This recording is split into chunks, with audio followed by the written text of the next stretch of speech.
Introduction au modeling avec des éléments 1D dans les éléments finis. 1D, ça veut dire ce sont des barres ou des poutres. Un bar, il peut simplement prendre compression, traction. Des poutres, il peut prendre compression, traction, flexion dans les deux directions, plus torsion.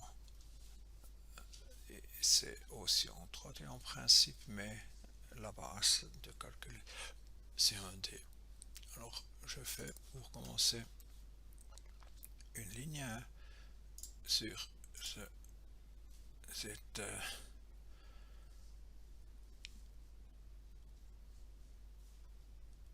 avec le point initial dans le origine, puis 1000 mm longueur dans la direction X. Alors, je fais cette ligne qui est 1 mètre longueur. Je termine, je change l'application puis post. Maintenant, si je fais les nouveaux fichiers FM et SIM, il faut prendre en considération qu'il transfère simplement des corps. Il faut aussi transférer maintenant la ligne option de géométrie. Je change à activer tout ça. OK. Et puis, dans la prochaine étape, j'ai une petite message là bas de l'entrée où ça ne sert à rien au moment. C'est à cause du sketching. Deuxième étape, je dis simplement OK. Encore une fois, cet message à cause d'un point là, mais je suis finalement ici. Je vais transférer ma ligne. Jusque maintenant, on a fait des maillages tétraétriques ou hexaétriques. Maintenant, je vais à 1D. Le 2D, c'est quelque chose pour le 5e semestre dans la classe B. Alors, ici, je prends ces beams, il existe différents, mais moi je prends les beams.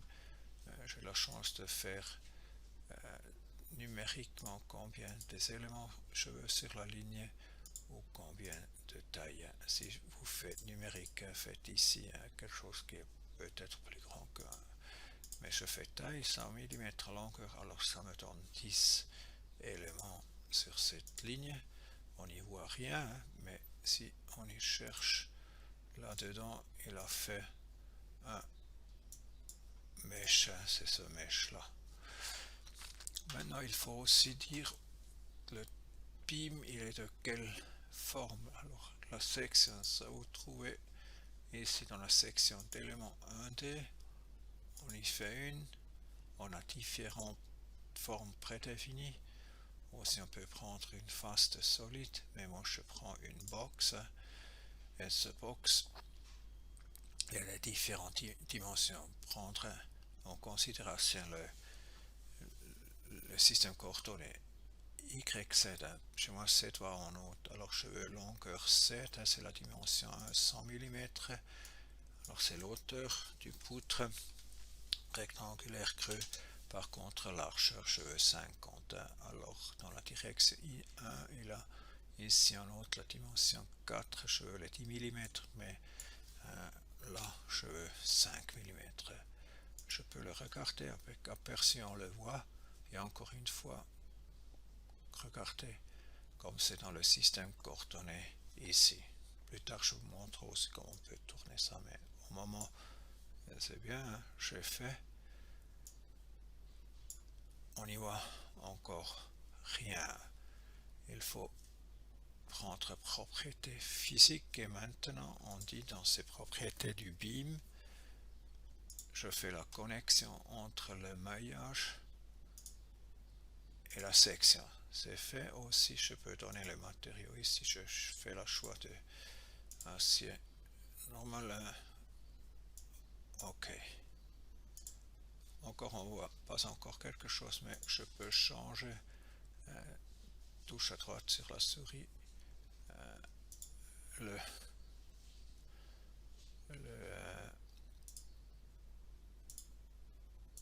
visualisation 3D.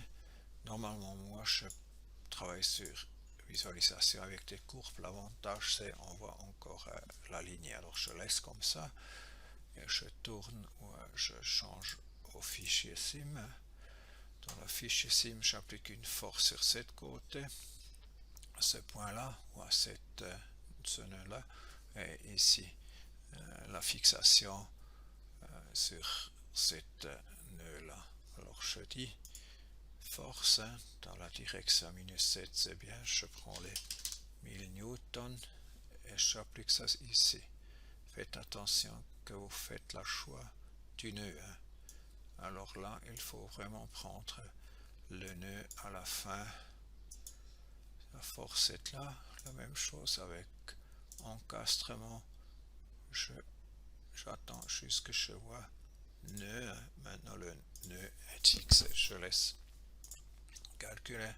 Je ne change rien, ça va assez vite parce que ce calcul est assez facile à faire.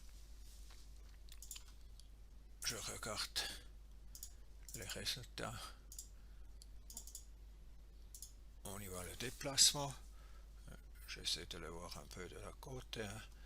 Alors avec le film, vous voyez, ça donne flexion comme on a supposé. On peut aussi visualiser les contraintes, grandes contraintes là, nul là, et vous voyez à peu près 20 mégapascal sur cette côté. Et c'est mentionné von Mises, point de récupération C. Dans la section, on a vu où se trouve le C, mais on sait ça plus tard. Plus de détails.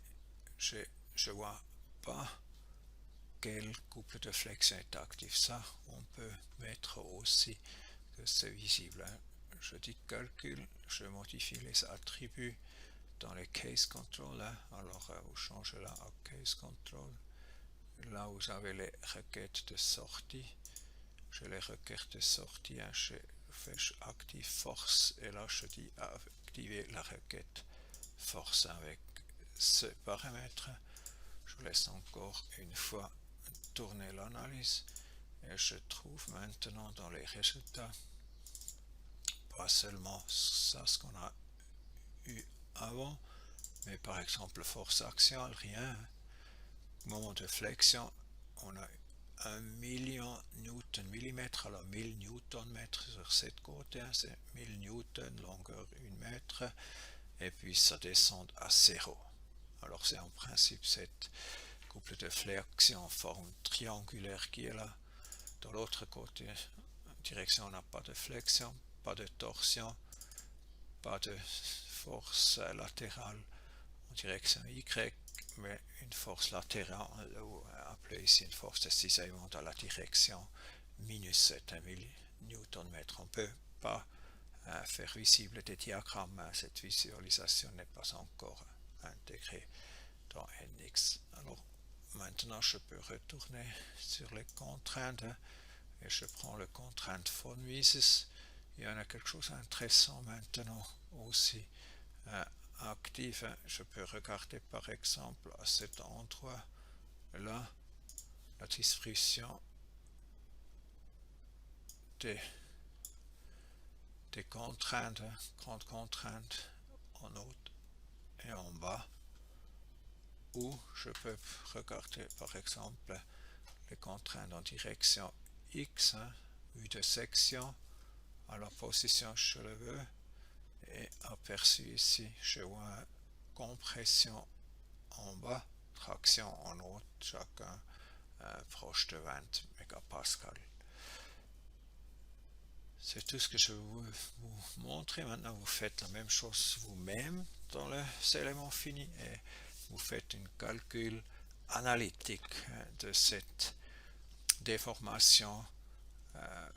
Pensez que le E-module n'est pas exactement 210 000, mais 205 000, et vous voyez, c'est très très similaire. Alors, je vais vous montrer cette fois comme on peut faire un maillage sur une ligne, donner une forme de section et puis connecter avec propriété physique, faire une connexion entre forme de section et le maillage soi-même. C'est tout pour l'introduction des éléments finis 1D.